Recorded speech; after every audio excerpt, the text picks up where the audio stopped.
Imaginez, décembre 1941, quelque part dans les plaines gelées à l'ouest de Moscou.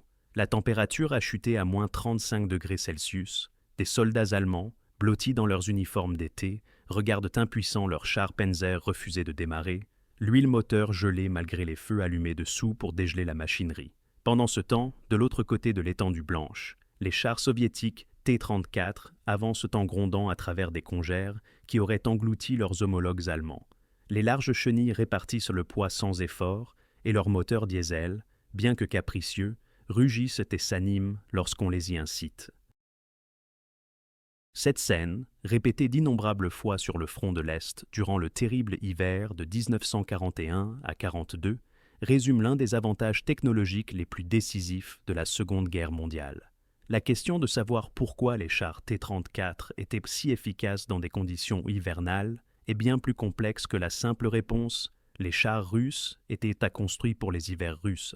La vérité implique une confluence de brillantes décisions d'ingénierie, de leçons durement apprises lors de conflits précédents, d'une préparation stratégique et d'une détermination industrielle qui frisaient le miraculeux.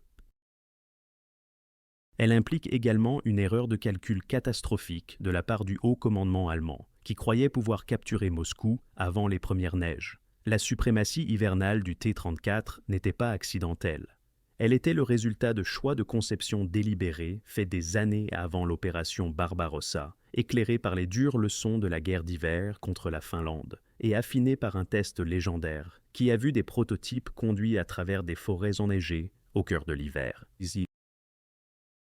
Lorsque l'invasion allemande est arrivée en juin 1941, la Wehrmacht a fait face non seulement à un char moyen compétent, mais à une machine spécifiquement conçue pour exceller dans les conditions mêmes qui allaient si paralyser ses propres forces blindées. Dans cette exploration, nous découvrirons les multiples facteurs qui ont fait du T-34 un guerrier de l'hiver, les spécifications techniques qui lui ont donné une mobilité supérieure dans la neige et la boue, les choix de carburant et de moteur qui se sont avérés cruciaux lorsque les températures sont tombées en dessous de moins 40 degrés, la conception du blindage qui protégeait les équipages tout en permettant des opérations hivernales agressives, et la capacité industrielle qui a maintenu la production même lorsque les usines ont été évacuées à des milliers de kilomètres à l'est. Nous examinerons également la réponse allemande, ou son absence, et comprendrons comment un manque de préparation à la guerre d'hiver a contribué à la première défaite majeure de la Wehrmacht. Ce n'est pas une simple histoire de chars russes contre chars allemands, c'est une étude de cas sur la manière dont la préparation, l'ingénierie et la prévoyance stratégique peuvent créer un avantage décisif lorsque les conditions deviennent extrêmes. L'efficacité du T-34 en hiver était le produit de leçons apprises dans le sang, de décisions prises dans les bureaux d'études et de sacrifices consentis dans les halles d'usines gelées, et cela a changé le cours de la guerre. L'histoire de l'efficacité hivernale du T-34 ne commence pas dans les steppes gelées de 1941, mais dans un bureau d'études à Kharkov en 1937, où un ingénieur à la voix douce nommé Mikhail Koshkin fut chargé de créer un remplaçant pour les chars vieillissants de la série BT de l'Union soviétique. Koshkin, qui avait commencé sa carrière dans une confiserie avant d'étudier l'ingénierie, apporta une perspective non conventionnelle à la conception de chars. Il n'était pas intéressé par des améliorations progressives. Il voulait réimaginer ce que pouvait être un char. Le contexte du travail de Koshkin était crucial. L'Union soviétique venait d'acquérir une expérience douloureuse de la guerre blindée dans deux conflits qui allaient profondément influencer la conception du T-34. Pendant la guerre civile espagnole, les chars soviétiques BT s'étaient révélés vulnérables, leur blindage mince étant facilement percé et leurs moteurs à essence sujets à prendre feu lorsqu'ils étaient touchés. Mais c'est la guerre d'hiver contre la Finlande en 1939 à 40 qui a fourni les leçons les plus pertinentes. Ce conflit, mené à des températures qui sont descendues jusqu'à moins 43 degrés Celsius, a révélé de graves lacunes dans l'équipement et les tactiques soviétiques pour les opérations hivernales. Les chars soviétiques peinaient dans les forêts finlandaises et la neige profonde. Les routes étaient enfouies sous 3 mètres de neige et les véhicules ne pouvaient avancer qu'après que des centaines de soldats aient littéralement tassé la neige devant eux. Le froid extrême provoquait des pannes d'équipement et les forces soviétiques découvrirent que les conceptions de chars existantes n'étaient tout simplement pas adéquates pour la guerre dans des conditions hivernales profondes. La piètre performance de l'armée rouge en Finlande a choqué les dirigeants soviétiques et a déclenché un examen complet de l'équipement, des tactiques et de l'entraînement pour les opérations par temps froid. Kochkin a assimilé ces leçons. Lorsqu'il a commencé à travailler sur ce qui allait devenir le T-34, il a pris plusieurs décisions de conception radicales qui se révéleraient cruciales pour les performances hivernales. Premièrement, il a insisté sur un moteur diesel plutôt qu'à essence, bien que la technologie diesel soit moins mature et plus difficile à fabriquer. Le moteur diesel V234, développé aux usines de locomotives de Kharkov après 5 ans de recherche, était à la fois fiable et résistant au feu par rapport au moteur à essence. Deuxièmement, Kochkin a conçu le char avec des chenilles exceptionnellement larges, de 500 mm de diamètre, montées sur un système de suspension Christie qui offrait une mobilité tout-terrain supérieure. La suspension Christie, basée sur une conception américaine, mais affinée par les ingénieurs soviétiques, utilisait de grands ressorts hélicoïdaux qui permettaient à chaque roue de se déplacer indépendamment sur une plus grande course que les systèmes conventionnels à ressort à lame. Cela signifiait que le char pouvait maintenir sa vitesse sur un terrain accidenté, qui aurait ralenti les autres chars jusqu'à les faire ramper. Troisièmement, il a incorporé un blindage incliné à 60 degrés, ce qui non seulement améliorait la protection en augmentant l'épaisseur effective et en déviant les obus, mais contribuait également à une philosophie de conception privilégiant la mobilité et la capacité offensive. Le T-34 n'était pas destiné à être une forteresse défensive. Il était conçu pour attaquer, percer, exploiter et faire tout cela à travers le vaste et souvent terrible terrain de l'Union soviétique en toute saison. Mais Kochkin ne s'est pas contenté de concevoir sur papier. En mars 1940, il a pris une décision qui allait devenir légendaire dans le développement des chars soviétiques. 2 prototypes de T-34 avaient terminé avec succès des essais sur le terrain d'essai de Kubinka, près de Moscou. Kochkin proposa de les ramener à Kharkov par leurs propres moyens. Un voyage de près de 2000 km pour démontrer leur fiabilité. Ses supérieurs suggérèrent que les chars soient transportés par rail, mais Kochkin insista, et il ne choisit pas un itinéraire facile. Il a délibérément traversé des forêts enneigées, des champs et des terrains accidentés, au cœur d'un hiver particulièrement rude. Le voyage a duré 12 jours. Les prototypes ont roulé dans des conditions qui auraient été considérées comme infranchissables pour la plupart des chars de l'époque. Ils ont navigué dans la neige profonde, traversé des rivières gelées et parcouru des terrains sans route ni itinéraire préparé. Kochkin lui-même a conduit une partie du trajet, poussant les prototypes à leurs limites. Lorsqu'ils sont arrivés à Moscou le 17 mars 1940, il avait prouvé que le T-34 pouvait non seulement survivre aux conditions hivernales, mais aussi y maintenir une mobilité opérationnelle. Tragiquement, Kochkin a contracté une pneumonie pendant ce voyage, exacerbée par l'exposition au froid extrême. Il est mort en septembre 1940, juste au moment où les premiers T-34 de série sortaient de la chaîne de montage. Il n'a jamais vu sa création au combat, n'a jamais été témoin de la façon dont son essai hivernal avait validé des choix de conception qui se révéleraient décisifs 18 mois plus tard. En décembre 1940, le Conseil des commissaires du peuple avait officiellement adopté le T-34, lui attribuant cette désignation pour commémorer le décret d'État de 1934 qui avait ordonné une expansion massive des forces blindées soviétiques. La production a commencé à l'usine numéro 183 à Kharkov, cette installation achevant 183 chars en 1940. La production totale cette année-là, y compris d'autres installations, a atteint environ 400 unités. En juin 1941, lorsque l'Allemagne a envahi, environ 1200 T-34 étaient en service, une petite fraction de la force de chars soviétique qui dépendait encore fortement de modèles plus anciens. Le haut commandement allemand était conscient que l'Union soviétique possédait des chars, bien sûr, mais les renseignements n'avaient pas saisi les capacités du T-34.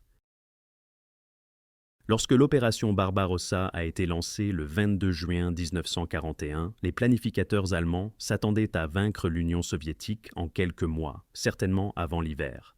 Ils n'ont fait aucune préparation pour la guerre d'hiver, car il croyait que la guerre d'hiver ne serait pas nécessaire. Cette hypothèse, ancrée dans une sous-estimation catastrophique de la résistance et de la capacité industrielle soviétique, allait se révéler l'une des plus grandes erreurs de calcul stratégique de la guerre.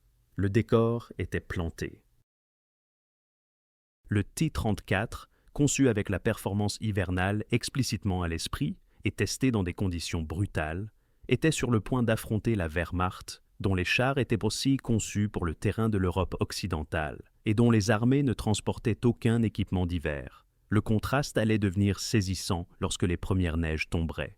Pour comprendre pourquoi les chars T-34 pouvaient se déplacer dans la neige qui arrêtait les Panzers allemands, nous devons comprendre un principe fondamental de la conception des véhicules à chenilles, la pression au sol. Ce concept apparemment simple, le poids du véhicule divisé par la surface en contact avec le sol, allait se révéler l'un des facteurs décisifs dans les batailles hivernales de 1941 à 1942. Le T-34-76, la variante qui a combattu dans les premières années de la guerre, pesait environ 26 tonnes et répartissait ce poids sur des chenilles de 500 mm de large. Il en résultait une pression au sol d'environ 0,68 kg par centimètre carré, soit environ 9,7 livres par pouce carré. Pour mettre cela en perspective, c'était en fait comparable ou inférieur à une empreinte humaine. L'affirmation d'un propagandiste soviétique selon laquelle le T-34 n'exerçait pas plus de pression au sol qu'une empreinte humaine a capturé l'essence de cet avantage. Comparez cela aux Panzer III et Panzer IV allemands, l'épine dorsale des forces blindées de la Wehrmacht en 1941. Les deux chars allemands avaient une pression au sol significativement plus élevée que le T-34, en particulier les variantes du Panzer III qui peinaient dans la neige profonde. Le Panzer IV avait des performances légèrement meilleures, avec des pressions au sol allant de 0,89 à 0,93 kg par centimètre carré selon la variante, mais c'était encore nettement plus élevé que le chiffre du T-34. La différence semble faible sur le papier. Nous parlons de fractions de kilogrammes par centimètre carré, mais en pratique, lorsque ces chars rencontrèrent de la neige profonde ou de la boue épaisse, cette fraction faisait la différence entre mobilité et immobilité, entre un véhicule de combat efficace et une casemate gelée. Lorsqu'un char se déplace dans la neige, en particulier la neige fraîche qui n'a pas été compactée, les chenilles viennent compresser la neige pour créer une surface suffisamment ferme pour supporter le poids du véhicule. Un char avec une pression au sol plus élevée s'enfonce plus profondément avant que la neige en dessous ne se compacte suffisamment pour le supporter. Dans des conditions de neige profonde, en particulier lorsque la profondeur de la neige dépassait 40 cm, les chars allemands s'enfonçaient souvent jusqu'à ce que leur coque repose sur la neige, une condition appelée « s'échouer sur le ventre », qui les laissait complètement immobilisés. Les chenilles étroites, conçues pour les routes et le terrain ferme de l'Europe occidentale, ne pouvaient tout simplement pas générer assez de flottaison dans la neige russe.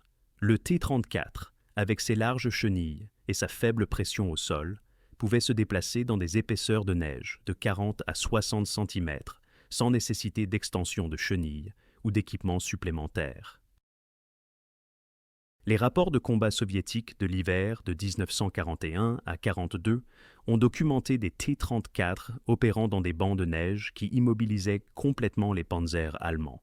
Les rapports après action allemands de cette période mentionnent à plusieurs reprises la frustration de voir les chars soviétiques manœuvrer librement, alors que leurs propres chars étaient coincés. Mais la pression au sol n'était qu'une partie de l'équation de la mobilité. Le système de suspension Christie du T-34 offrait un autre avantage crucial. Contrairement à la suspension à ressort à lame utilisée dans les chars allemands, qui se comprimait uniformément et offrait un débattement de roues limité, le système Christie utilisait de grands ressorts hélicoïdaux montés avec un léger angle par rapport à la verticale. Chaque roue avait son propre assemblage à ressort, permettant un mouvement considérablement plus long que les systèmes conventionnels. Cela signifiait que chaque roue pouvait s'adapter indépendamment au terrain, maintenant le contact des chenilles, même sur des surfaces extrêmement inégales. Dans des conditions hivernales, c'était inestimable. Le terrain enneigé est rarement uniforme.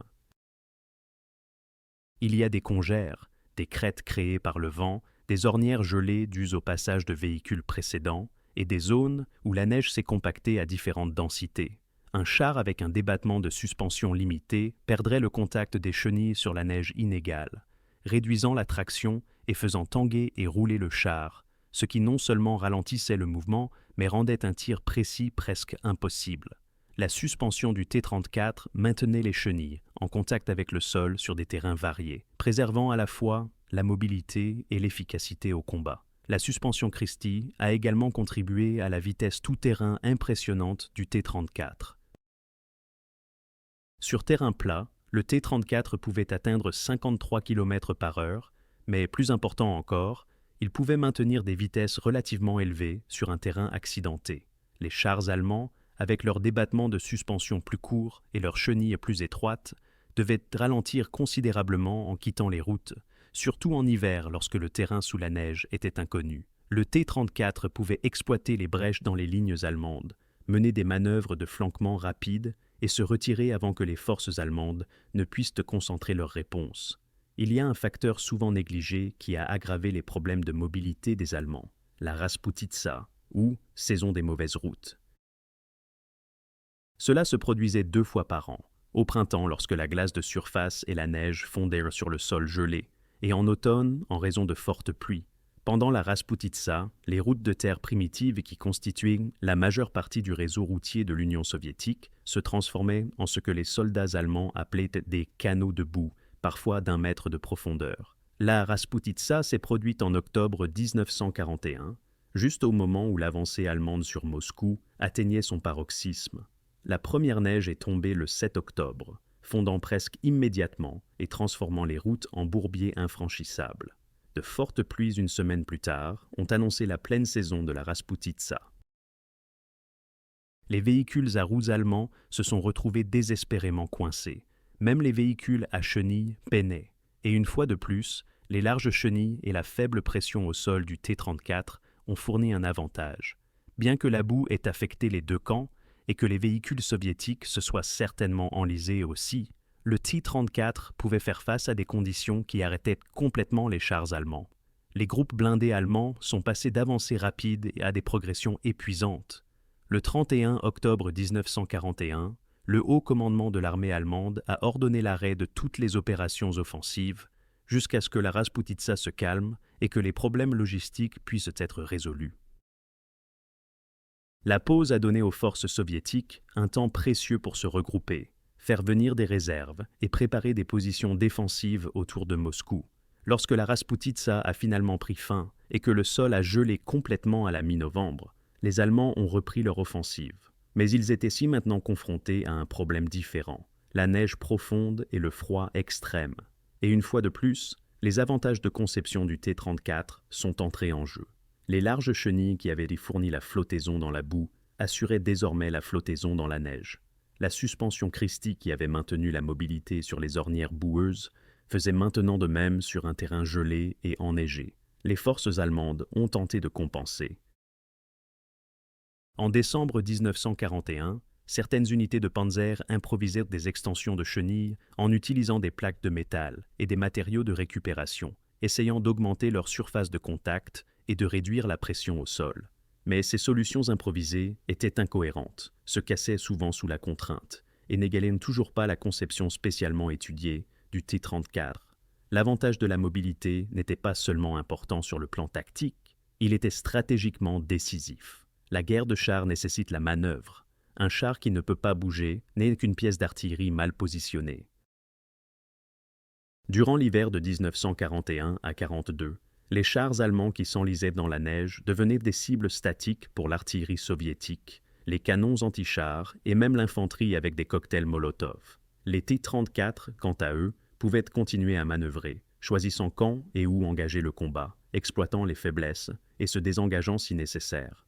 Dans d'innombrables petits engagements sur tout le front, cette différence de mobilité s'est accumulée pour devenir un avantage de combat significatif. Il convient de souligner que le T-34 n'était ni invulnérable ni parfait. Il avait de nombreux problèmes, allant d'une mauvaise ergonomie à des problèmes de fiabilité avec les moteurs de première production, en passant par une vision inadéquate pour l'équipage. Mais dans le contexte spécifique de la mobilité hivernale sur le front de l'Est, les décisions de conception prises par Mikhail Koshkin des années plus tôt, les larges chenilles et la suspension Christie testée lors de cette légendaire traversée hivernale, se sont avérées être exactement ce dont l'armée rouge avait besoin. Par un matin glacial de décembre 1941, près des faubourgs de Moscou, un équipage de panzer allemand était confronté à un problème devenu sinistrement routinier. Leur char ne voulait pas démarrer. Le moteur à essence, Maybach, fiable dans le climat tempéré de l'Europe occidentale, était maintenant un bloc de métal gelé. L'huile de lubrification s'était épaissie jusqu'à la consistance du goudron à des températures avoisinant les -40 °C. Même s'il parvenait à faire tourner le moteur, l'essence dans les conduites de carburant s'était séparée et figée. Leur solution, documentée dans de nombreux mémoires et photographies allemands de l'époque, était à la fois désespérée et dangereuse. Allumer un feu sous le char pour réchauffer suffisamment le moteur pour le démarrer. Pendant ce temps, les équipages des T-34 soviétiques faisaient face à leur propre défi de démarrage à froid. Mais ils avaient un avantage fondamental. Le carburant diesel et les moteurs diesel réagissaient différemment au froid extrême. Cette différence, enracinée dans la chimie et la thermodynamique de base de différents carburants, allait se révéler un autre facteur crucial de l'efficacité hivernale du T-34. Le T-34 était propulsé par le moteur diesel V234, un V12 de 38,8 litres qui développait 500 chevaux à 1800 Termin. Ce moteur était le produit de 5 années de recherche et développement aux usines de locomotives de Kharkov, et il représentait une réalisation significative de l'ingénierie soviétique. Les moteurs diesel étaient des moins courants dans les chars de l'époque, principalement parce qu'ils étaient plus lourds, plus chers à produire et plus difficiles à fabriquer avec les tolérances précises requises. La plupart des chars, allemands, américains et britanniques, utilisaient des moteurs à essence. Mais le diesel offrait plusieurs avantages qui sont devenus critiques dans la guerre d'hiver. Premièrement, et le plus important du point de vue de la sécurité, le carburant diesel est nettement moins volatile que l'essence.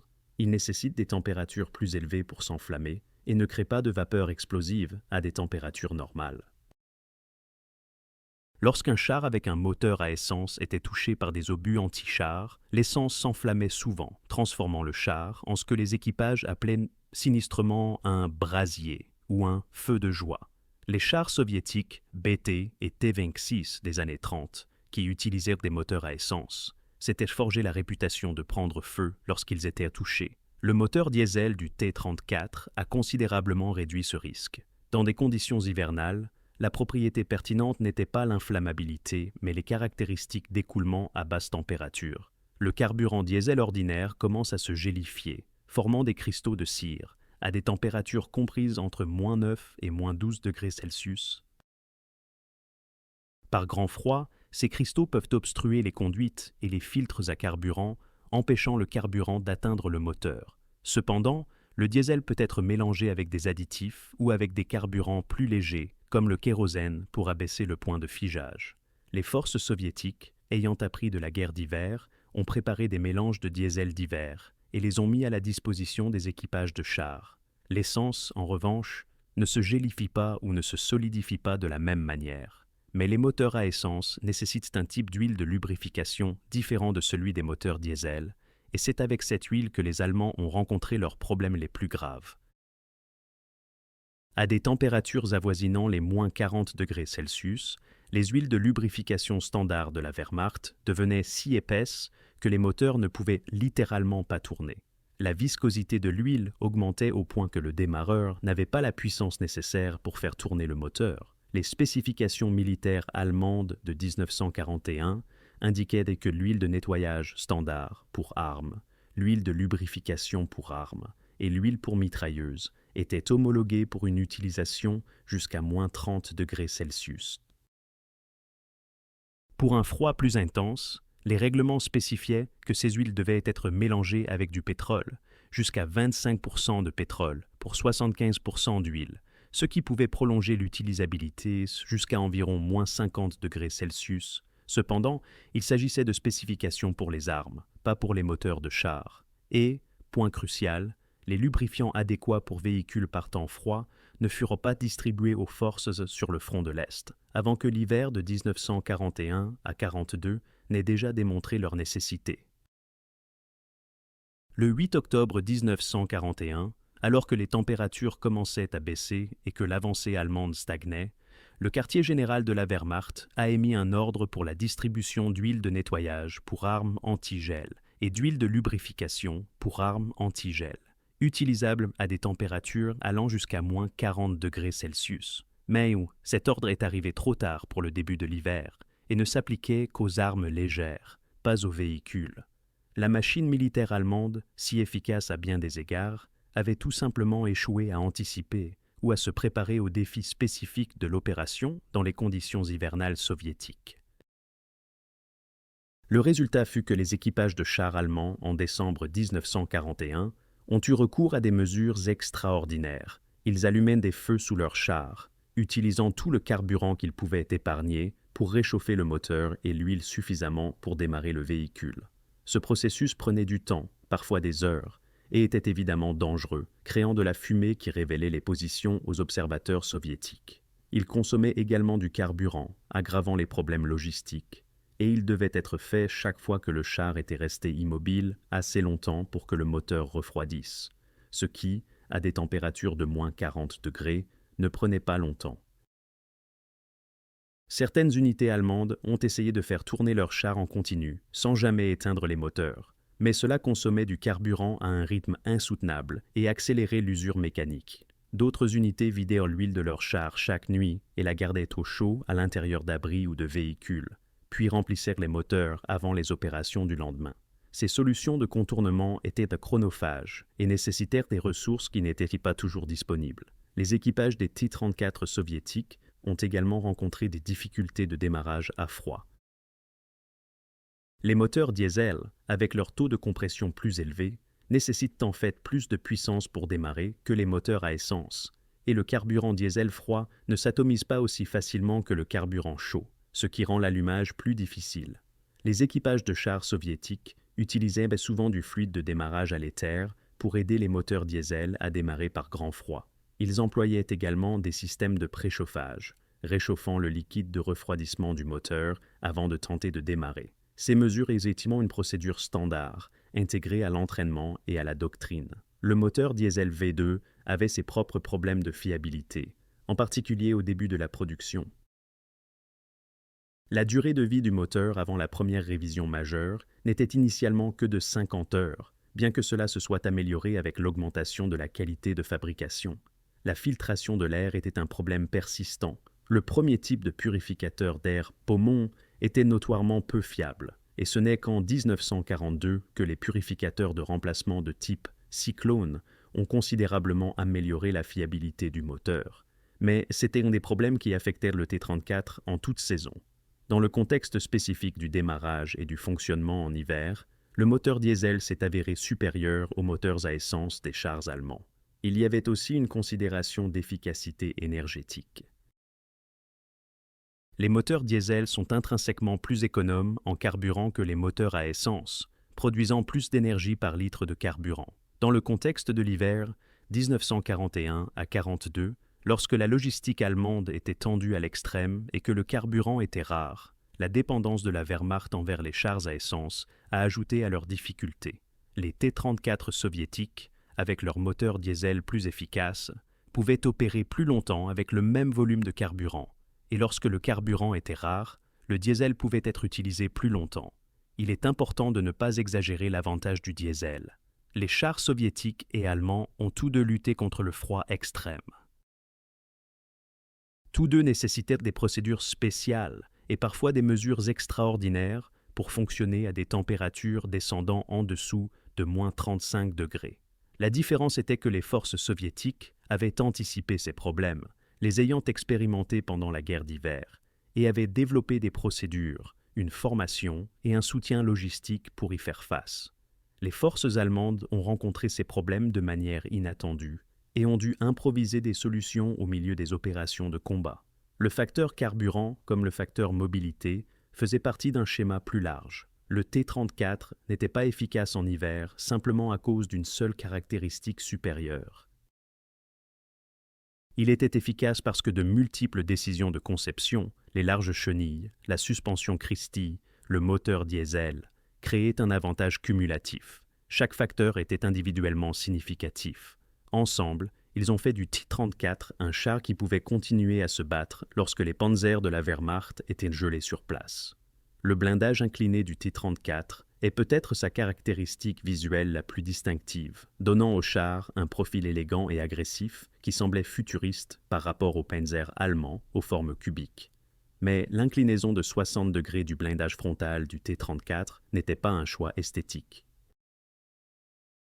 C'était une décision de conception calculée qui a considérablement amélioré la protection et, dans le contexte de la guerre d'hiver, a permis aux équipages de chars soviétiques d'opérer de manière agressive dans des conditions où l'agressivité était tactiquement nécessaire. Pour comprendre l'importance du blindage incliné, nous devons comprendre comment le blindage arrête les projectiles anti-chars. Lorsqu'un obus frappe un blindage, il doit pénétrer à travers l'épaisseur du métal pour atteindre l'intérieur du char. Plus le blindage est épais, plus la pénétration devient difficile. Mais l'épaisseur n'est pas le seul facteur. L'angle sous lequel l'obus frappe a une importance énorme. Lorsqu'un projectile frappe un blindage perpendiculaire à sa trajectoire, il n'a besoin de pénétrer que l'épaisseur réelle de la plaque de blindage. Mais lorsque le blindage est incliné, un projectile doit parcourir une plus grande distance de métal. Une plaque de 45 mm d'épaisseur, inclinée à 60 degrés par rapport à la verticale, présente une épaisseur effective d'environ 90 mm pour un projectile la frappant de front. Le blindage frontal du T-34 avait en effet une épaisseur de 45 mm, mais incliné à 60 degrés, ce qui le rendait effectivement équivalent à un blindage vertical beaucoup plus épais. Il y a un avantage supplémentaire au blindage incliné, une chance accrue de déviation. Lorsqu'un obus frappe un blindage vertical à angle droit, toute l'énergie de l'obus est dirigée vers la pénétration.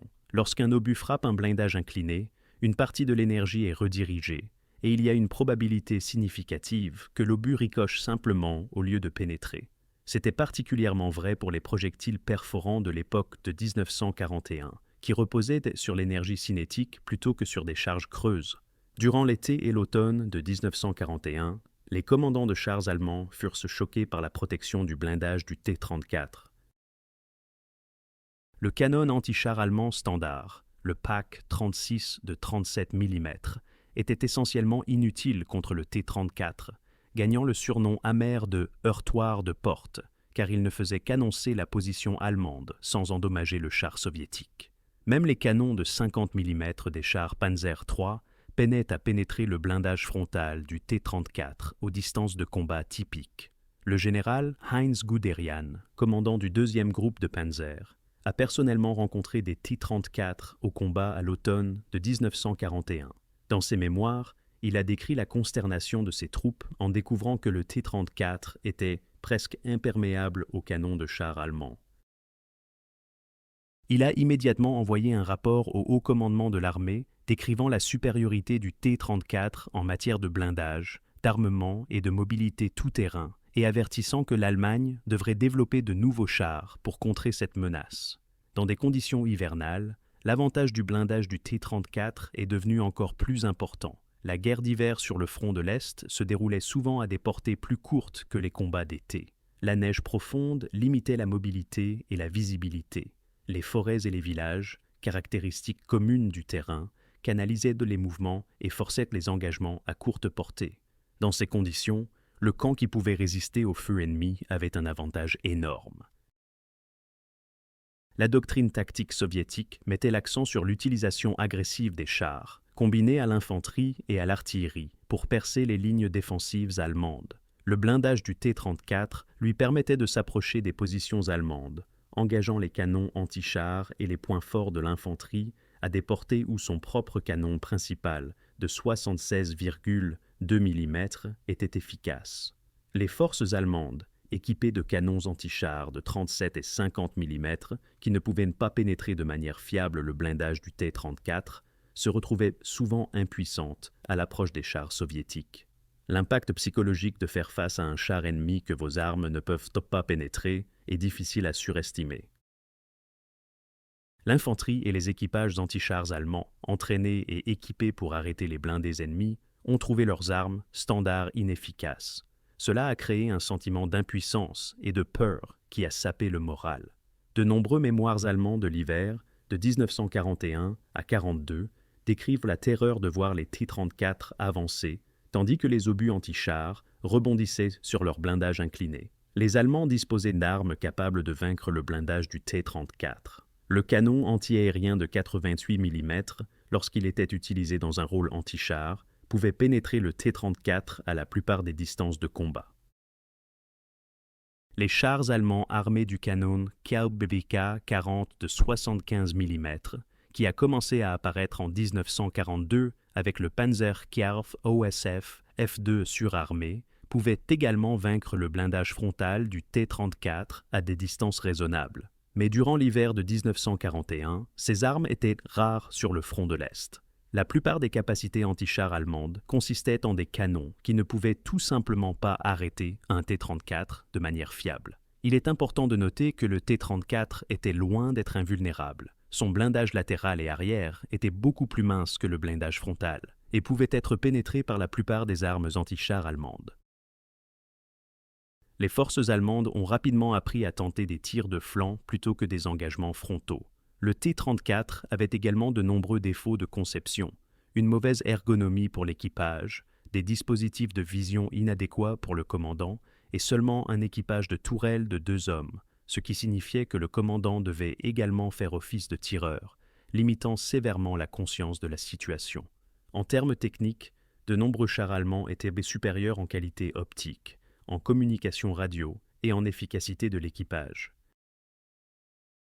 Mais dans le contexte de l'hiver, 1941 à 1942, lorsque les forces allemandes luttaient contre le froid extrême, les pénuries d'approvisionnement et l'épuisement, le blindage du T-34 a fourni aux forces soviétiques un avantage crucial. Il a permis des tactiques agressives. Il a permis aux chars soviétiques de s'approcher des positions allemandes. Il a permis au T-34 d'opérer dans des rôles qui auraient été suicidaires pour des véhicules plus légèrement blindés.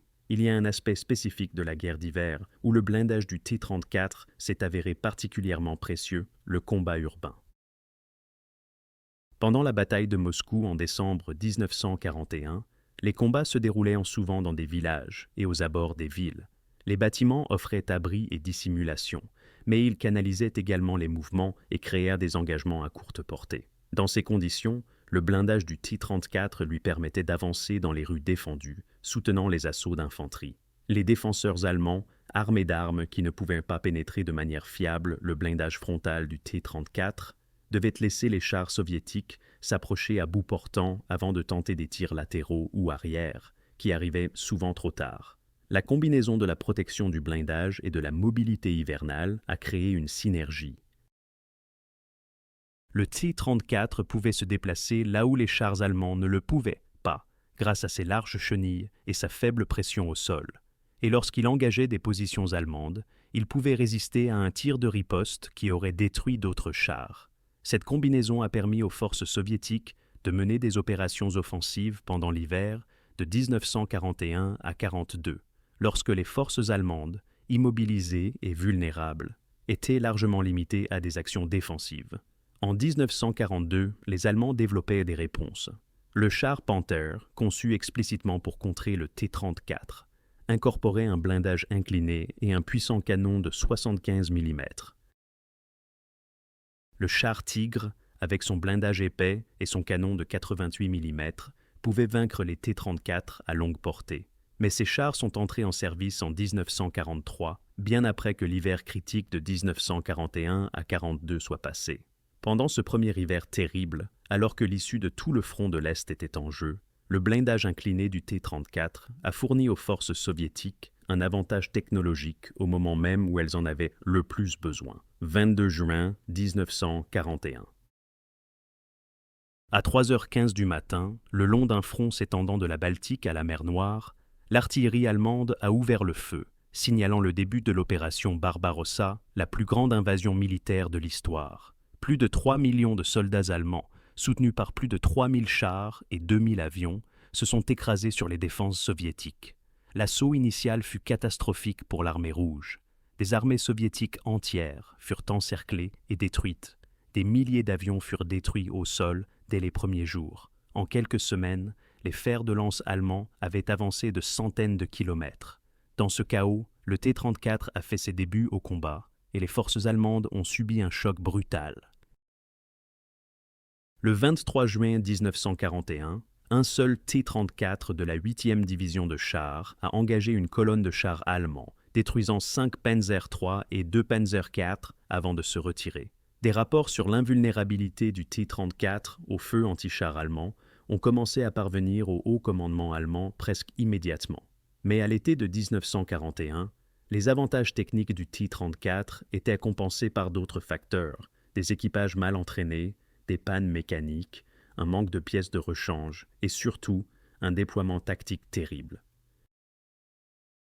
La force de chars soviétique en juin 1941 comptait plus de 20 000 véhicules, mais la plupart étaient des modèles obsolètes comme les T-26 et la série BT. Seulement environ 1200 T-34 étaient en service, et ceux-ci étaient dispersés dans différentes unités, souvent déployés au coup par coup plutôt que concentrés. Le commandement et le contrôle soviétiques étaient perturbés par les attaques aériennes allemandes et la vitesse pure de l'avancée allemande. De nombreux T-34 ont été perdus, non pas à cause du feu ennemi, mais à cause de pannes mécaniques ou d'abandon lorsqu'il manquait de carburant lors de retraites désespérées. À la fin de l'été 1941, l'avancée allemande ralentissait, mais ne s'arrêtait pas. Leningrad était assiégée. Kiev fut capturée en septembre avec plus de 600 000 soldats soviétiques faits prisonniers et le groupe d'armées centre approchait de Moscou. Le haut commandement allemand croyait la victoire imminente. Hitler déclara publiquement en octobre que l'Union soviétique était brisée et ne se relèverait jamais. Les Allemands s'attendaient à ce que Moscou tombe avant l'hiver. Ils avaient été torts sur les 2 points. En octobre 1941, la nature est intervenue. La Rasputitsa est arrivée comme prévu et la première neige est tombée le 7 octobre. La neige a fondu immédiatement, se combinant aux pluies d'automne pour transformer les routes en rivières de boue. L'avancée allemande, qui reposait sur un mouvement mécanisé rapide, a ralenti pour devenir une progression épuisante. Les véhicules à roues se sont retrouvés désespérément coincés. Même les véhicules à chenilles peinaient. Les chevaux, sur lesquels la Wehrmacht comptait beaucoup pour la logistique, s'enfonçaient jusqu'au ventre dans la boue et devaient être abattus lorsqu'ils ne pouvaient être libérés. Le 31 octobre, le haut commandement de l'armée allemande a ordonné un arrêt temporaire des opérations offensives. L'ordre était présenté comme un moyen de laisser le temps à la logistique de rattraper son retard et à la Rasputitsa de se terminer, mais il représentait un aveu crucial. La victoire rapide promise par Hitler n'allait pas se produire. L'Union soviétique ne s'était pas effondrée, et l'hiver arrivait. Lorsque le sol a finalement gelé complètement à la mi-novembre, les Allemands ont repris leur avancée vers Moscou, et ils ont alors découvert que le sol gelé apportait ses propres problèmes. Les températures ont chuté.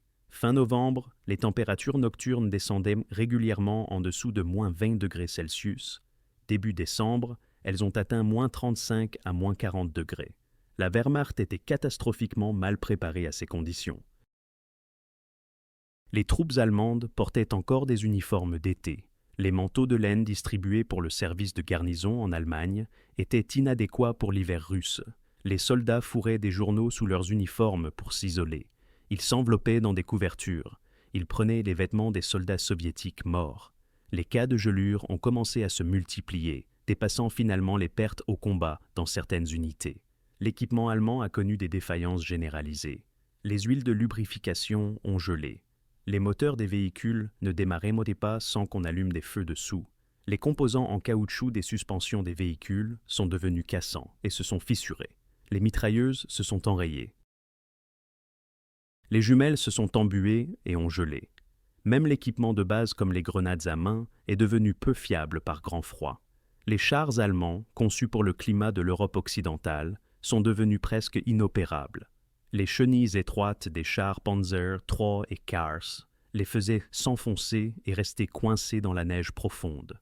L'huile moteur s'épaississait jusqu'à ce que les moteurs ne puissent plus tourner. Les conduites de carburant gelaient.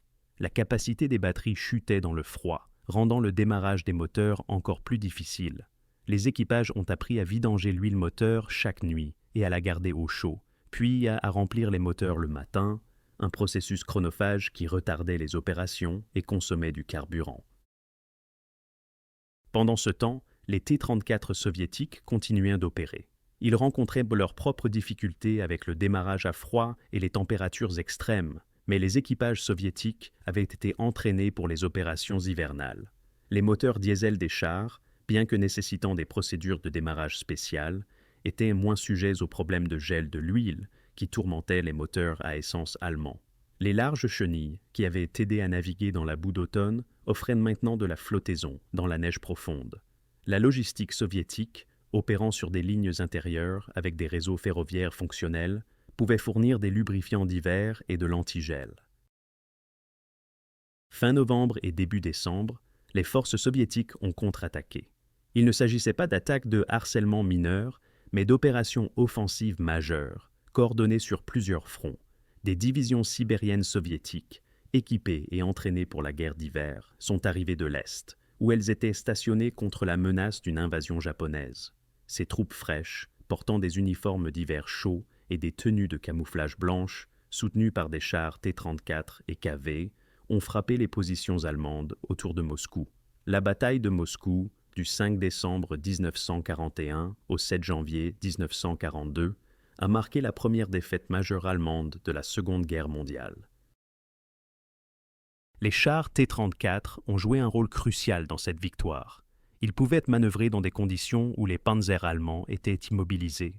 Ils pouvaient opérer de manière agressive, sachant que les armes anti-chars allemandes peinaient à pénétrer leur blindage incliné. Et ils étaient soutenus par une armée qui, contrairement à la Wehrmacht, s'était préparée à la guerre d'hiver. Les mémoires allemands de cette période dépeignent une image de désespoir. Panzerleader de Guderian décrit les conditions impossibles, où les machines tombaient en panne, les hommes gelaient, et les chars soviétiques semblaient opérer en toute impunité.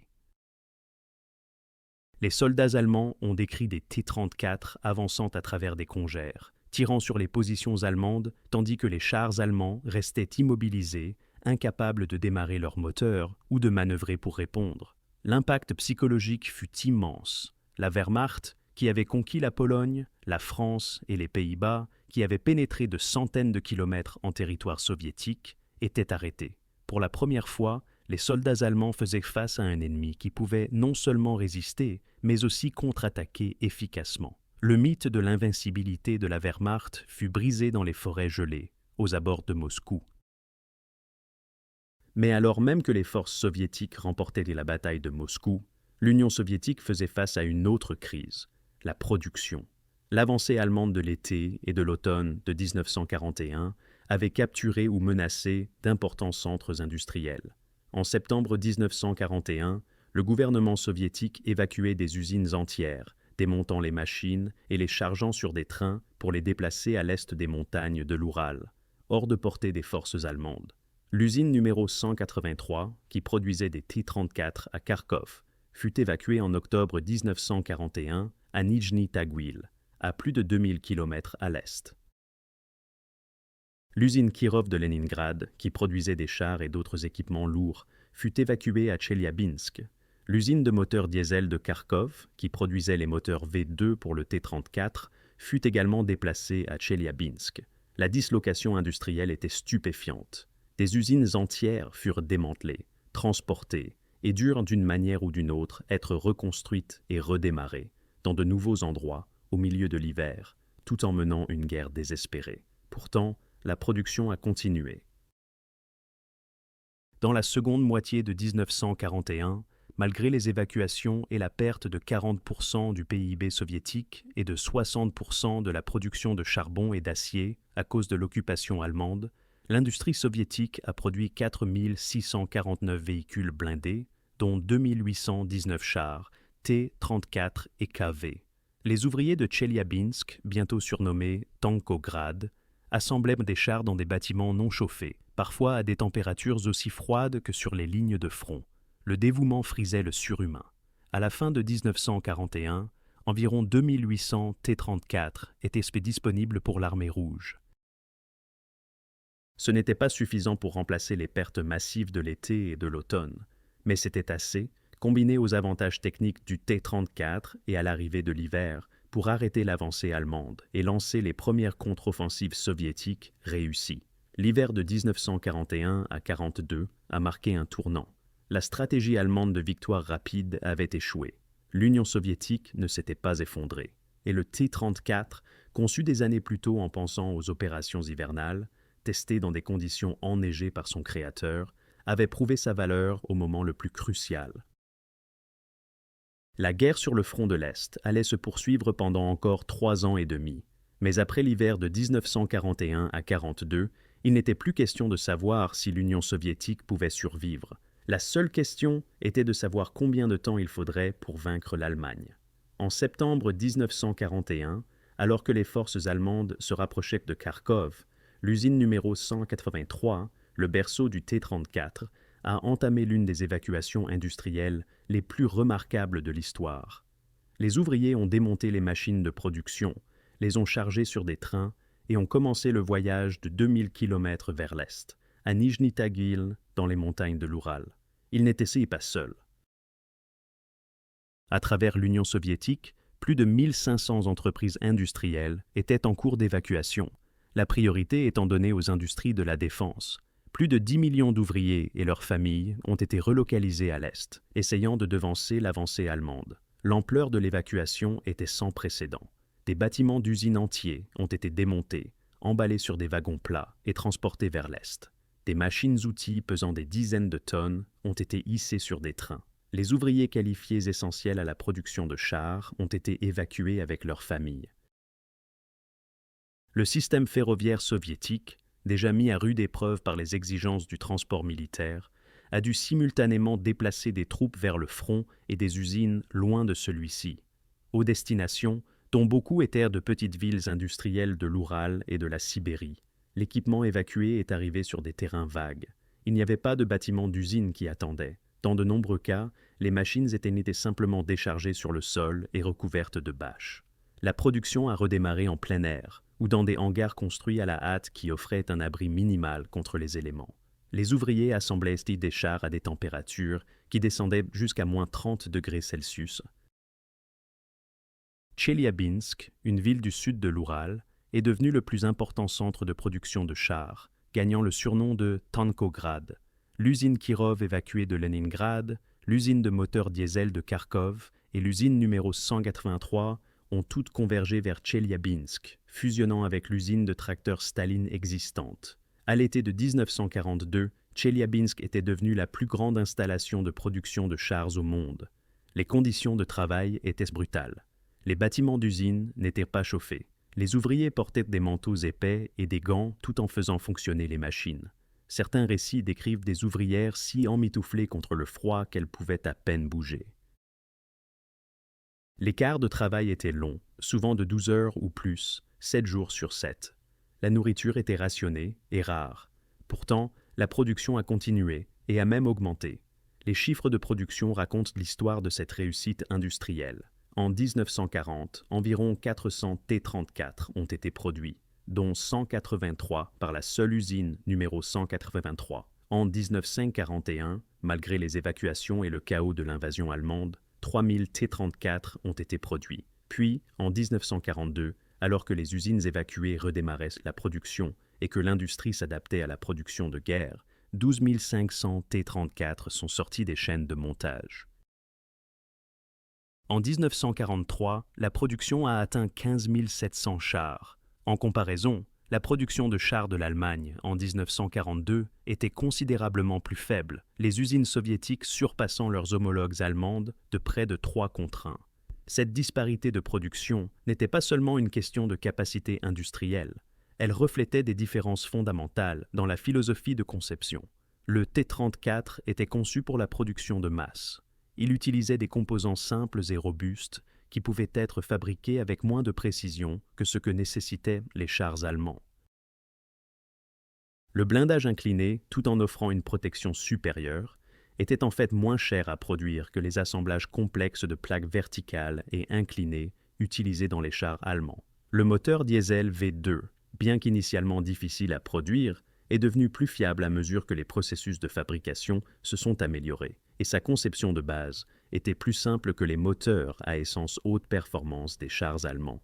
Les soviétiques ont également simplifié davantage la production au fur et à mesure que la guerre se poursuivait. Les caractéristiques non essentielles ont été éliminées. Les processus de fabrication ont été rationalisés. Les ouvriers sont devenus plus efficaces avec la pratique. En 1943, les heures de travail nécessaires pour produire un T-34 avaient chuté à moins de la moitié de ce qui était requis en 1941. Cela signifiait que non seulement plus d'usines produisaient des chars, mais que chaque usine les produisait plus rapidement. L'hiver de 1942 à 1943 a vu peut-être la démonstration la plus spectaculaire de cette capacité industrielle, la bataille de Stalingrad. Alors que les forces allemandes et soviétiques se battaient pour le contrôle de la ville, des T-34 et des chars plus légers, T-60, étaient produits à l'usine de tracteurs de Stalingrad, située dans la ville même. À l'approche des forces allemandes de l'usine, les chars sortaient de la chaîne de montage et se dirigeaient directement au combat, certains sans même être peints.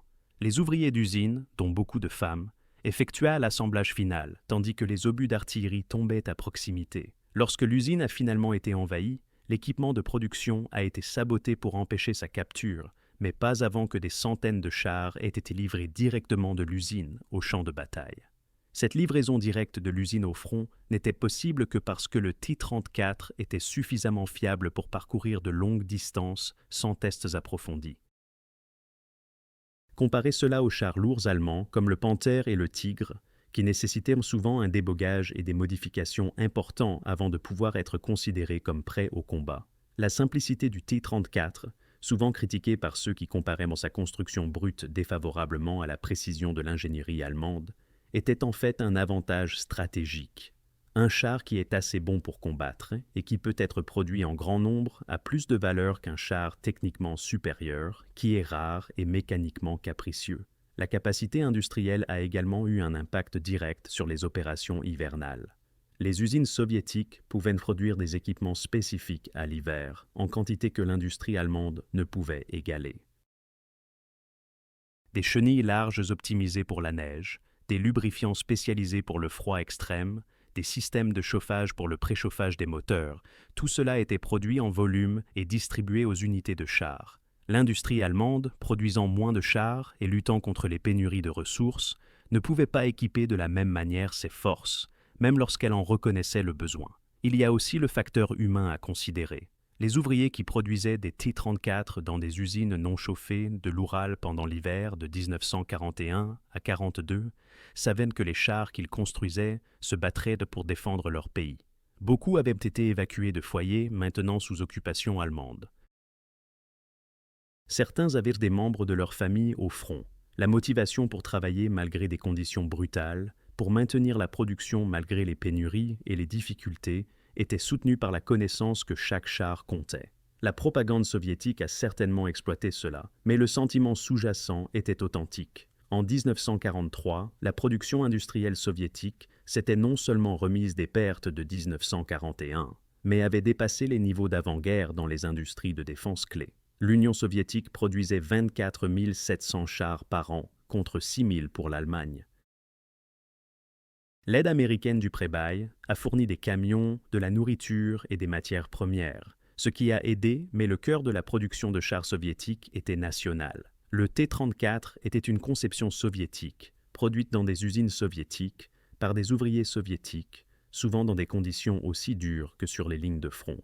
Cette capacité industrielle signifiait que les forces soviétiques pouvaient subir des pertes qui auraient été paralysantes pour l'Allemagne.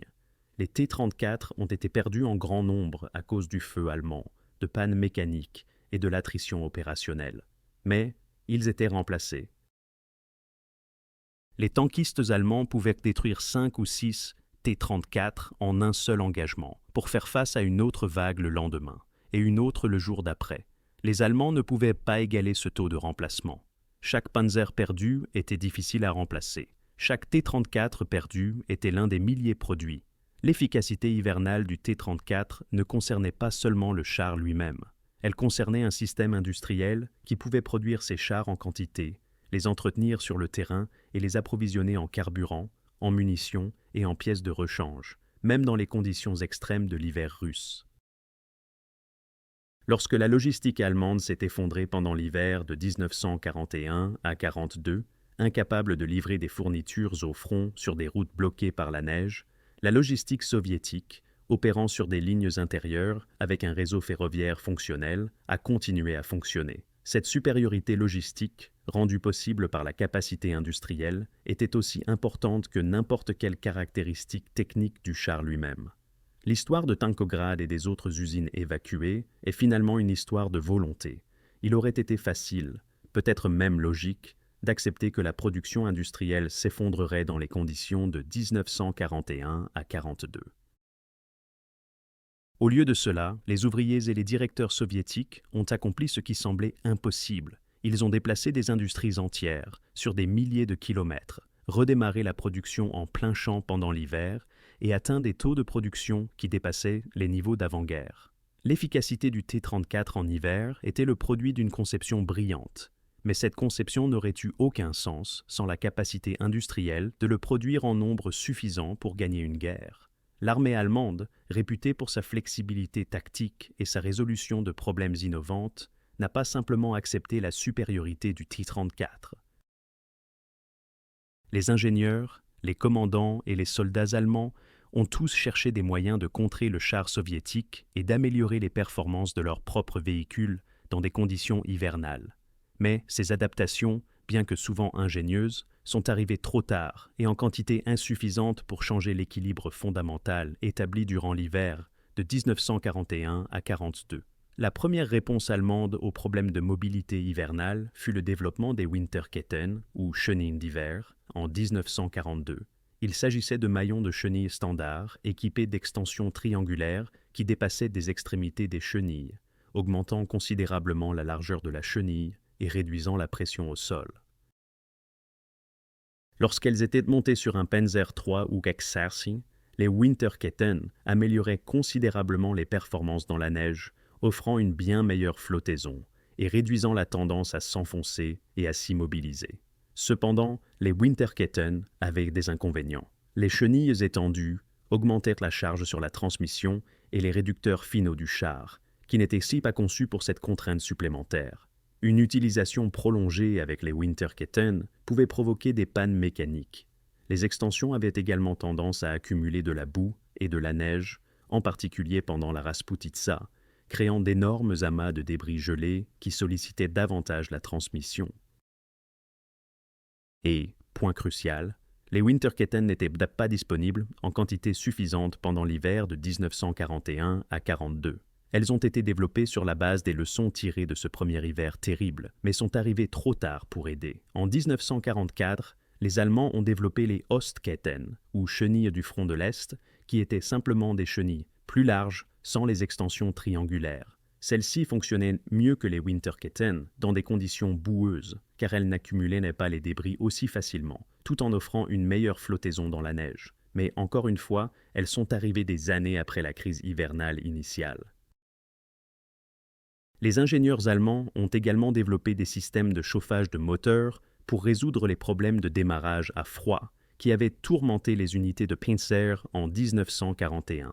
Ces systèmes préchauffaient le liquide de refroidissement du moteur, permettant de démarrer les moteurs par grand froid, sans allumer de feu sous le char. Des lubrifiants spécialisés pour temps froid ont été développés et distribués, bien que jamais en quantité suffisante pour équiper entièrement toutes les unités sur le front de l'Est. Toutes ces adaptations ont résolu de vrais problèmes et ont montré la compétence technique des Allemands, mais elles étaient réactives plutôt que proactives.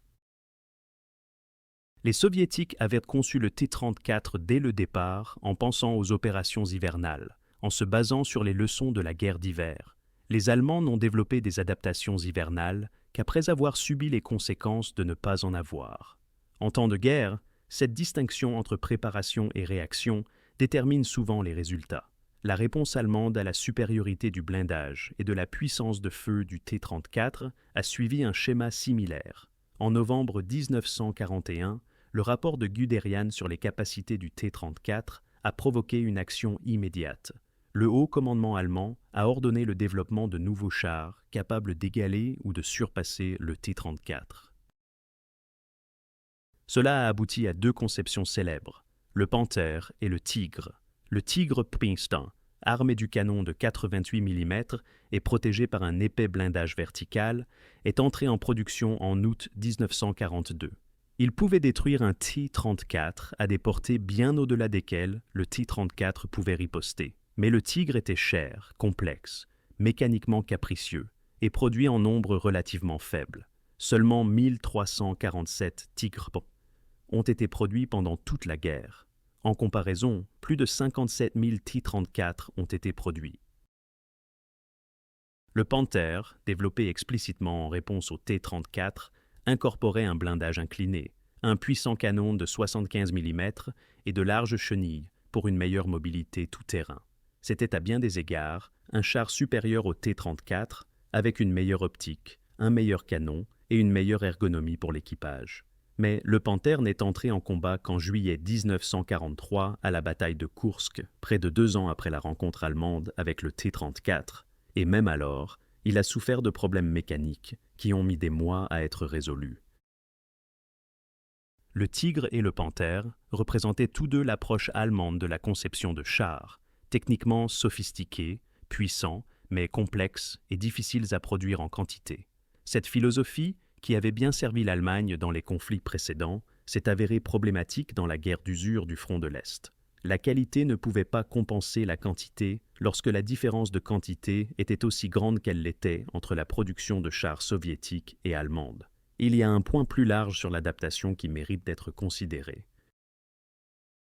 Les Allemands menaient une guerre offensive sur le front de l'Est de 1941 à 1943, profondément en territoire ennemi, avec des lignes de ravitaillement s'étendant sur des centaines, voire des milliers de kilomètres.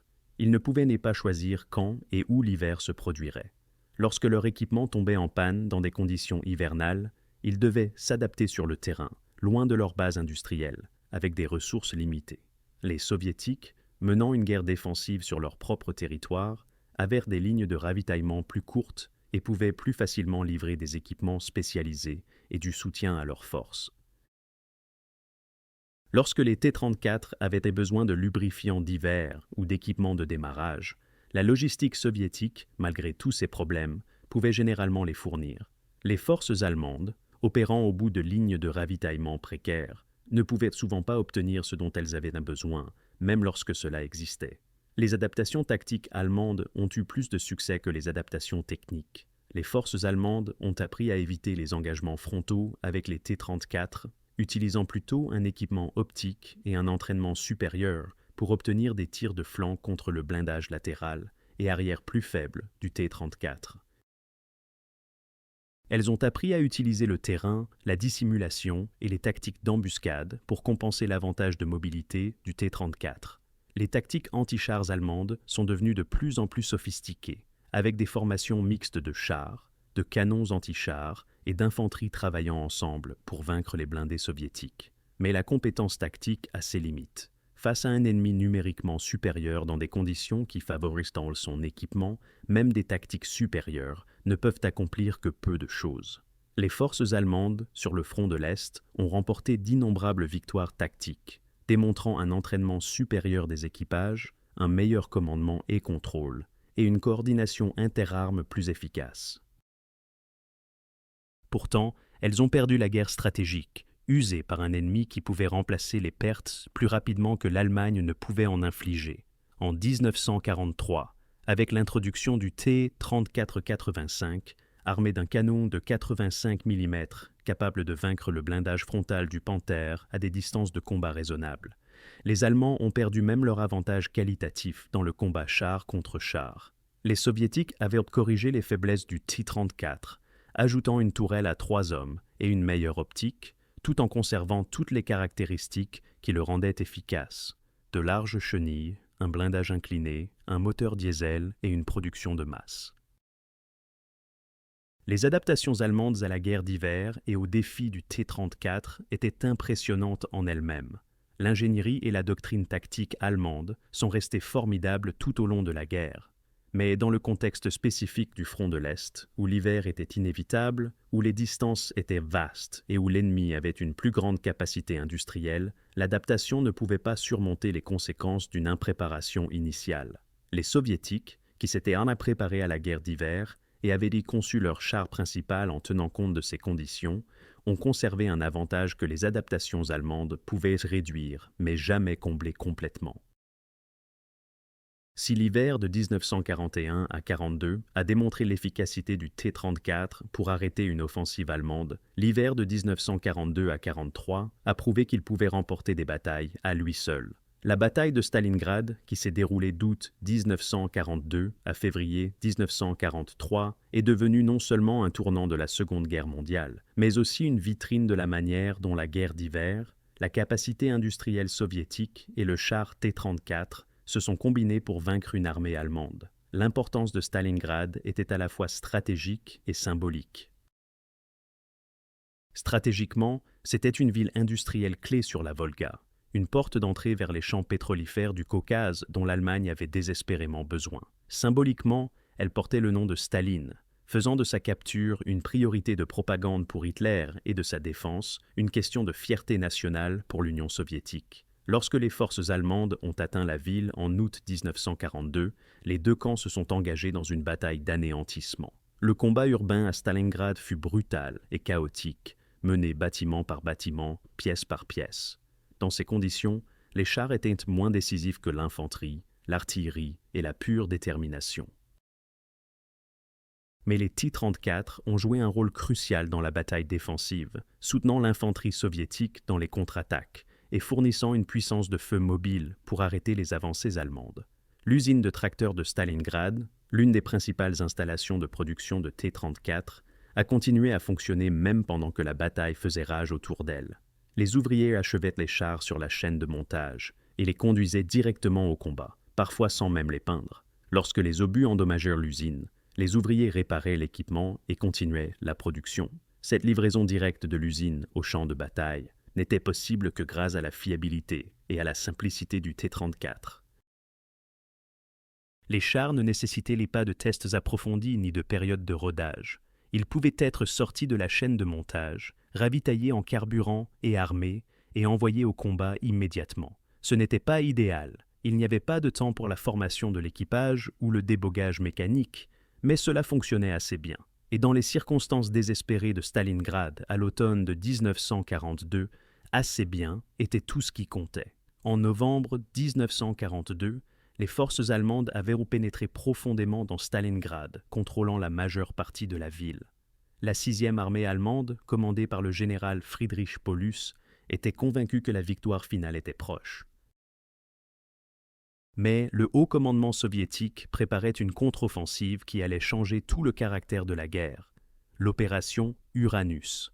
Le 19 novembre 1942, les forces soviétiques ont lancé des attaques coordonnées au nord et au sud de Stalingrad, visant les forces roumaines et l'italienne qui protégèrent les flancs de la 6e armée allemande.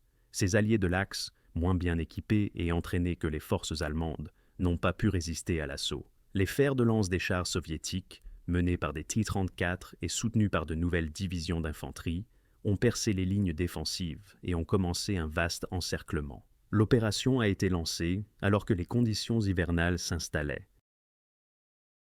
Les températures baissaient, la neige tombait, et une fois de plus, les forces allemandes ont découvert que leur mobilité était compromise par le froid et la neige. Les T-34 soviétiques, conçus pour ces conditions, ont maintenu leur efficacité opérationnelle.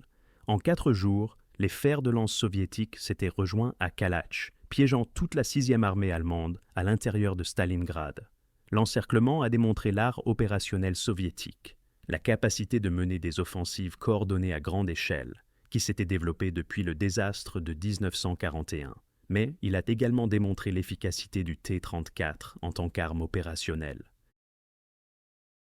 Les avancées rapides requises pour l'encerclement, couvrant des dizaines de kilomètres par jour sur un terrain enneigé, n'étaient possibles que parce que les chars soviétiques pouvaient maintenir leur mobilité dans des conditions où les panzers allemands peinaient. Les Allemands ont tenté de briser l'encerclement. En décembre 1942, le groupe d'armées Don, sous le commandement du maréchal Manstein, a lancé l'opération Tempête d'hiver, une tentative pour atteindre la 6e armée piégée. L'opération a fait des progrès initiaux, avançant jusqu'à 50 km de la poche de Stalingrad, mais a finalement été arrêtée par des contre-attaques soviétiques. Les T-34 ont joué un rôle clé dans ces batailles défensives, utilisant leur mobilité pour renforcer rapidement les secteurs menacés et leur blindage pour résister aux attaques allemandes. À l'intérieur de la poche, la 6e armée allemande mourait lentement de faim et de froid. Les tentatives de la Luftwaffe pour approvisionner les forces piégées par voie aérienne n'ont pas réussi à livrer suffisamment de nourriture, de munitions et de carburant. En janvier 1943, les soldats allemands en étaient réduits à manger des chevaux et à brûler des meubles pour se chauffer. Le 2 février 1943, les restes de la 6e armée se sont rendus. Plus de 90 000 soldats allemands sont partis en captivité soviétique, d'où la plupart ne reviendraient jamais. L'importance de la bataille de Stalingrad ne peut être surestimée. Ce fut la première destruction complète d'une armée de campagne allemande. Elle a démontré que la Wehrmacht pouvait non seulement être arrêtée, mais aussi vaincue, encerclée et détruite. Elle a marqué le tournant psychologique de la guerre sur le front de l'Est, après quoi, les soldats allemands ont de plus en plus douté que la victoire soit possible. Les T-34 ont été au cœur de cette victoire. Leur mobilité hivernale a permis l'encerclement. Leur nombre, produit de la capacité industrielle soviétique, a permis aux forces soviétiques de subir des pertes et de poursuivre les opérations offensives, et leur blindage et leur puissance de feu, bien que non supérieurs aux meilleurs chars allemands, étaient assez bons lorsqu'ils étaient combinés à des tactiques solides et à un nombre écrasant. Après Stalingrad, le schéma s'est répété lors des hivers suivants. Durant l'hiver de 1943 à 1944, les forces soviétiques ont lancé une série d'offensives qui ont libéré une grande partie de l'Ukraine. Durant l'hiver de 1944 à 1945, les dernières offensives soviétiques ont commencé qui se termineraient par la prise de Berlin. Dans toutes ces opérations, menées dans des conditions hivernales qui ont continué à défier les deux camps, le T-34 est resté le principal char moyen soviétique. Le T-34 a évolué pendant cette période. Le T-34 425, introduit en 1944, comportait une tourelle plus grande avec un équipage de 3 hommes, un canon de 4,25 mm capable de vaincre les chars lourds allemands et une optique et des dispositifs de vision améliorés.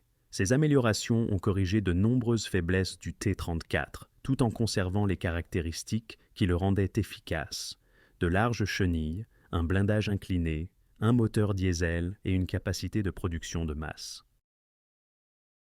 Mais la leçon fondamentale de la guerre d'hiver est restée constante tout au long de la guerre. Le camp qui se préparait pour l'hiver, qui concevait des équipements pour les opérations hivernales, qui entraînait les troupes et développait une doctrine pour les conditions hivernales, avait un avantage énorme. Les Allemands, malgré toute leur sophistication technique et leur habileté tactique, n'ont jamais complètement surmonté les conséquences de leur échec initial à se préparer à la guerre d'hiver sur le front de l'Est. Les forces allemandes ont développé de meilleurs équipements au fur et à mesure que la guerre se poursuivait. Elles ont appris de leurs erreurs et mis en œuvre des améliorations. Mais elles réagissaient toujours aux conditions plutôt que de les anticiper, essayant toujours de rattraper un ennemi qui s'était préparé à l'avance. Ce schéma, établi lors du premier hiver de 1941 à 1942, a persisté jusqu'à la défaite finale de l'Allemagne. En revanche, les forces soviétiques, malgré des pertes stupéfiantes et face à un ennemi souvent supérieur en entraînement et en tactique, ont conservé l'avantage de se battre sur leur propre terrain, dans leur propre climat, avec un équipement conçu pour ces conditions. Le T-34, conçu par Mikhail Kochkin dans un bureau d'études à Kharkov, testé dans des forêts enneigées durant l'hiver de 1940 et produit dans des usines non chauffées, près de l'Oural, par des ouvriers aussi courageux que n'importe quel soldat, s'est avéré être exactement l'arme dont l'armée rouge avait besoin. Derrière chaque char T-34 qui opérait dans des conditions hivernales, se trouvait un équipage de 4 hommes. Et l'histoire humaine de la guerre de chars en hiver est aussi importante que les spécifications techniques. Les équipages de chars soviétiques n'étaient pas immunisés contre le froid, la peur ou l'épuisement. Ils ne possédaient pas de capacité surhumaine pour tolérer des températures qui tuaient les soldats allemands. Ce qu'ils avaient, c'était la préparation, l'entraînement et l'expérience d'une armée apprenant à mener efficacement la guerre d'hiver. L'expérience de l'Union soviétique en matière de guerre d'hiver était antérieure à la Seconde Guerre mondiale. La guerre d'hiver contre la Finlande, en 1939 à 40, avait été un enseignant sévère. Les forces soviétiques, mal équipées et non préparées au froid extrême, ont subi d'énormes pertes et ont mal performé. L'armée rouge a perdu plus de 126 000 morts en 3 mois de combat contre une force finlandaise qui ne comptait que 300 000 hommes à son apogée. La piètre performance a choqué les dirigeants soviétiques et a déclenché des réformes complètes. En avril 1940, l'état-major général soviétique avait mené un examen approfondi de la campagne de Finlande. Les conclusions étaient dégrisantes. Les troupes soviétiques manquaient de vêtements et d'équipements d'hiver appropriés. Les tactiques n'étaient donc pas adaptées aux conditions hivernales, et le commandement à tous les niveaux était inadéquat. La réponse fut systématique. L'armée rouge a réintroduit les grades et la discipline militaire traditionnelle, amélioré les vêtements et l'équipement d'hiver, et, ce qui est le plus pertinent pour notre histoire, développé une doctrine et un entraînement pour les opérations hivernales. En 1941, lorsque l'Allemagne a envahi, l'armée rouge disposait de manuels de campagne couvrant les opérations hivernales pour toutes les branches, y compris les blindés. Ces manuels abordaient des détails pratiques. Comment démarrer les moteurs par grand froid, comment entretenir les véhicules dans des conditions hivernales, comment utiliser les caractéristiques du terrain, comme les congères et les rivières gelées, pour un avantage tactique. Les équipages de chars soviétiques ont reçu une formation aux opérations hivernales, apprenant des procédures que les équipages allemands devraient découvrir par essais et erreurs. La formation incluait des procédures de démarrage à froid, spécifiques aux moteurs diesel. Les équipages ont appris à utiliser du fluide de démarrage à l'éther, qui s'enflamme facilement et aide à initier la combustion dans les moteurs diesel froids. Ils ont appris à préchauffer les moteurs à l'aide de sources de chaleur externes. Ils ont appris à gérer le carburant dans des conditions froides, comprenant que le carburant diesel devait être mélangé différemment pour une utilisation hivernale. C'étaient des compétences pratiques qui faisaient diser la différence entre un char qui pouvait démarrer par moins 30 degrés et un qui ne le pouvait pas. La doctrine soviétique abordait également la mobilité dans la neige. Les équipages de chars ont appris la pression au sol et la flottaison, comprenant pourquoi leurs larges chenilles leur permettaient de traverser une neige que les chars allemands ne pouvaient pas. Ils se sont entraînés à la navigation sur un terrain enneigé sans relief, où les points de repère disparaissaient et même les soldats expérimentés pouvaient se désorienter. Ils ont pratiqué des opérations combinées avec des troupes à ski, les unités d'infanterie spécialisées qui pouvaient suivre le rythme des chars sur un sol enneigé. Les vêtements d'hiver ont fait une énorme différence. Les équipages de chars soviétiques portèrent des combinaisons isolantes, des bottes en feutre appelées valenki, qui offraient une excellente isolation, des chapeaux de fourrure avec des rabats pour les oreilles et des gants épais. Bien que les chars eux-mêmes ne souhaitent pas chauffer et que les équipages souffraient encore du froid lors d'opérations prolongées, ils avaient au moins des vêtements adéquats. Les équipages de chars allemands de l'hiver de 1941 à 42, portant des uniformes d'été complétés par tout l'équipement de temps froid qu'ils pouvaient se récupérer, souffraient souvent de gelures même à l'intérieur de leurs chars. Il y a une dimension psychologique à la préparation hivernale, qui est difficile à quantifier, mais néanmoins réelle. Les soldats soviétiques, dotés de vêtements et d'équipements d'hiver, entraînés aux opérations hivernales et combattant sur leur propre sol, savaient qu'ils étaient préparés aux conditions. Les soldats allemands, grelottant dans des uniformes inadéquats, voyant leur équipement tomber en panne, loin de chez eux dans un climat hostile, faisaient face non seulement à des défis physiques, mais aussi à un fardeau psychologique. Le froid est devenu non seulement une épreuve, mais une source de démoralisation, un rappel quotidien qu'ils n'étaient pas préparés à la guerre qu'ils menaient. Les mémoires allemands du front de l'Est soulignent à plusieurs reprises l'impact psychologique de l'hiver et de la rencontre avec les T-34. Blood Red Snow de Günter Koschorek, le journal d'un mitrailleur allemand, décrit l'esquive de vagues infinies de T-34 et la peur constante qu'ils inspiraient. In Deadly Combat de Gottlob, Herbert Biedermann raconte les conditions brutales de la guerre d'hiver et l'épuisement de combattre un ennemi qui semblait avoir des ressources inépuisables. Panzerleader de Guderian est particulièrement révélateur car Guderian était un commandant supérieur, responsable de groupes de panzers entiers, et pourtant, même à son niveau, la combinaison des conditions hivernales et de la supériorité du T-34 était une préoccupation constante.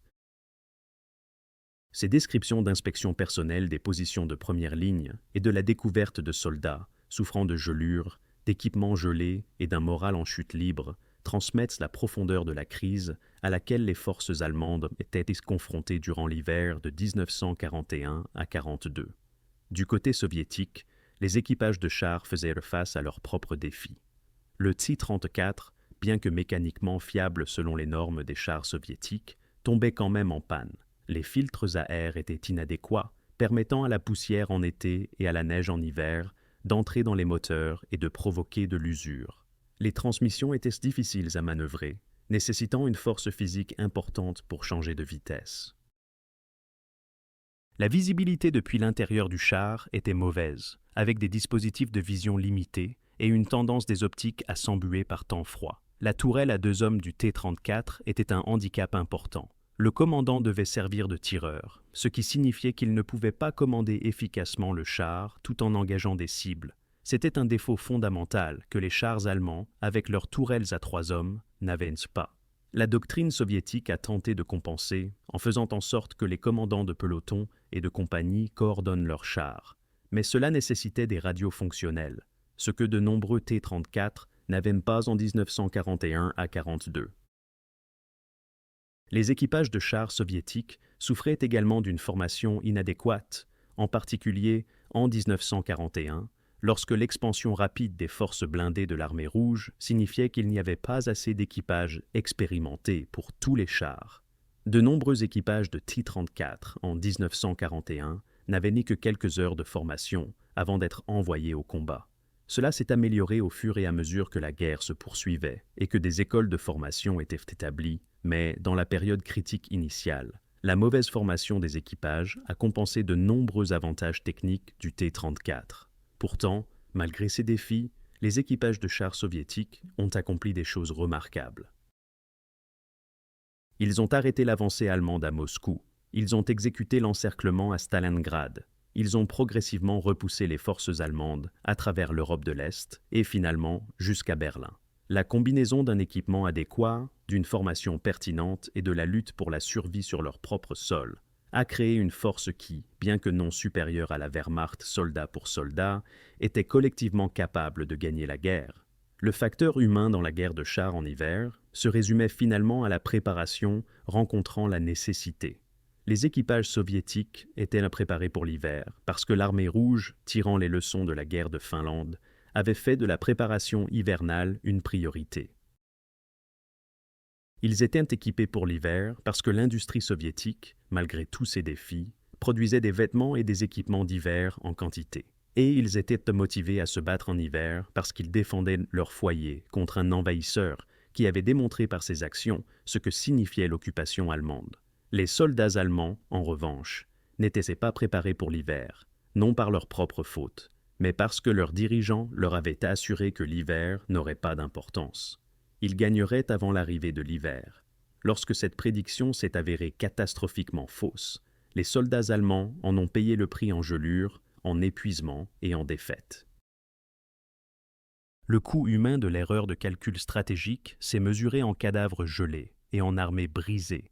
L'efficacité du T-34 en hiver ne se résumait pas seulement à de larges chenilles et des moteurs diesel.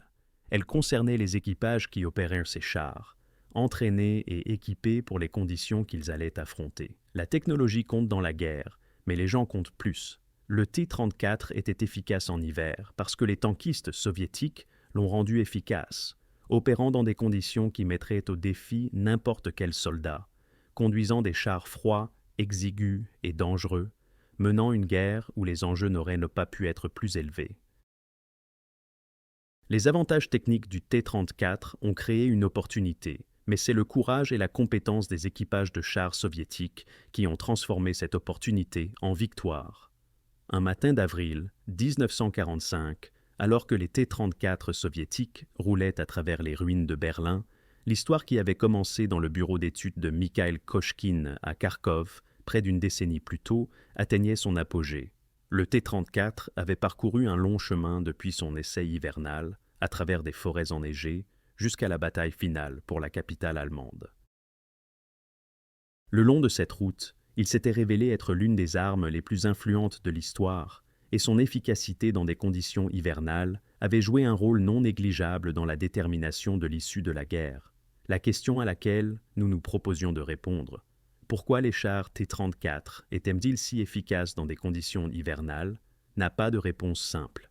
Ce n'était pas seulement une caractéristique brillante, mais une convergence de multiples facteurs, chacun significatif en soi, créant ensemble un avantage décisif. Les larges chenilles et la faible pression au sol, qui permettaient la mobilité dans la neige profonde. La suspension Christie qui maintenait la mobilité sur un terrain accidenté et enneigé. Le moteur diesel qui, bien que non immunisé contre le froid, s'est avéré plus fiable que les moteurs à essence à des températures extrêmes. Le blindage incliné qui protégeait les équipages et permettait des tactiques agressives. Ces caractéristiques techniques étaient le produit de décisions de conception délibérées, éclairées par les leçons de la guerre d'hiver et validées par le légendaire essai hivernal de Kochkin. Mais la technologie seule ne gagne pas les guerres. L'efficacité du T-34 était aussi le produit d'une préparation stratégique et d'une détermination industrielle. L'armée rouge, tirant les leçons de sa piètre performance en Finlande, a développé une doctrine et un entraînement pour les opérations hivernales. L'industrie soviétique, malgré des pertes catastrophiques dues à l'invasion allemande, a évacué des usines vers l'Est et a maintenu d'une manière ou d'une autre la production dans des conditions qui semblaient impossibles. Les ouvriers de Tcheliabinsk assemblaient des chars dans des bâtiments non chauffés, à des températures inférieures à 0, démontrant une détermination qui égalait tout ce qui était accompli sur le champ de bataille. L'expérience allemande fournit le contrepoint. La Wehrmacht, sans doute la force de combat la plus efficace du début de la guerre, a été défaite non pas par des soldats ou des tactiques inférieures, mais par une erreur de calcul stratégique. L'hypothèse que l'Union soviétique s'effondrerait avant l'hiver, l'incapacité à préparer l'équipement ou les vêtements d'hiver, la sous-estimation de la capacité industrielle soviétique, ces erreurs se sont accumulées en une catastrophe. Lorsque l'hiver est arrivé et que l'équipement allemand a fait défaut, tandis que les T-34 continuaient d'opérer, l'excellence tactique n'a pas pu surmonter l'impréparation stratégique. Les leçons s'étendent au-delà du contexte spécifique de la Seconde Guerre mondiale. La préparation compte plus que l'improvisation, aussi intelligente soit-elle. Un équipement conçu pour les conditions attendues surpasse un équipement adapté après coup. La capacité industrielle, la capacité de produire et de remplacer l'équipement en quantité est aussi importante que la qualité des armes individuelles, et comprendre son ennemi, à la fois ses capacités et ses circonstances, est fondamental pour une stratégie saine. Il y a aussi une leçon sur la façon dont nous évaluons la technologie militaire. Le T-34 n'a jamais été le char le plus sophistiqué de son époque. Les chars allemands avaient une meilleure optique, une meilleure ergonomie, une meilleure coordination de l'équipage. Pourtant, le T-34 a sans doute eu plus de succès car il a été conçu pour les conditions qu'il allait réellement affronter, produit en quantité nécessaire pour mener une guerre industrielle, et utilisé par une armée qui comprenait comment l'utiliser efficacement. La sophistication technique compte, mais l'adéquation à l'objectif compte plus. L'histoire du T-34 est finalement celle de l'excellence de l'ingénierie rencontrant la nécessité historique. Mikhail Kochkin a créé une conception brillante, la testant dans des conditions hivernales pour s'assurer qu'elle fonctionnerait en cas de besoin. L'industrie soviétique, par le sacrifice et la détermination, a produit cette conception en nombre requis. Les équipages de chars soviétiques ont utilisé ces chars dans les conditions les plus difficiles imaginables, et la combinaison s'est avérée décisive sur le théâtre le plus vaste et le plus brutal de la Seconde Guerre mondiale. L'hiver sur le front de l'Est était un environnement rude et impitoyable. Il tuait les non-préparés avec indifférence. Mais pour ceux qui le respectaient, le comprenaient et s'y préparaient, l'hiver pouvait être un allié. Le T-34 a été conçu pour combattre en hiver, testé en hiver, et a prouvé sa valeur en hiver. Le général hiver est peut-être une vieille métaphore russe, mais pendant la Seconde Guerre mondiale, le général hiver avait un allié mécanique, le char T-34, grondant à travers les congères, ses larges chenilles brassant la neige. son moteur diesel rugissant, prêt à se battre dans des conditions qui glaçaient ses ennemis sur place. Les hivers du front de l'Est ont coûté des centaines de milliers de vies, tant soviétiques qu'allemandes. Mais ils ont aussi déterminé l'issue de la guerre. Et lorsque les historiens examinent pourquoi la Wehrmacht n'a pas réussi à vaincre l'Union soviétique, parmi les nombreux facteurs, politique, économie, idéologie et courage humain, on trouve, roulant à travers les steppes enneigées, fiables et nombreux, le T-34.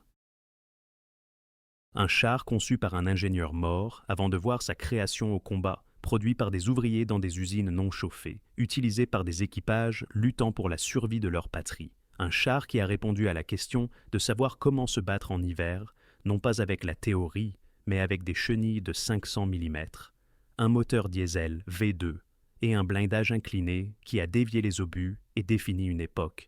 Merci de m'avoir rejoint dans cette analyse approfondie de l'une des questions les plus fascinantes de la Seconde Guerre mondiale.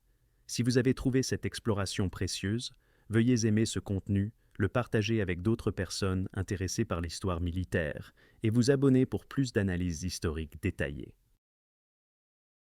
Le passé a beaucoup à nous apprendre si nous sommes prêts à en tirer les leçons en profondeur. D'ici la prochaine fois, souvenez-vous qu'en temps de guerre comme dans la vie, la préparation et la compréhension comptent plus que les avantages initiaux.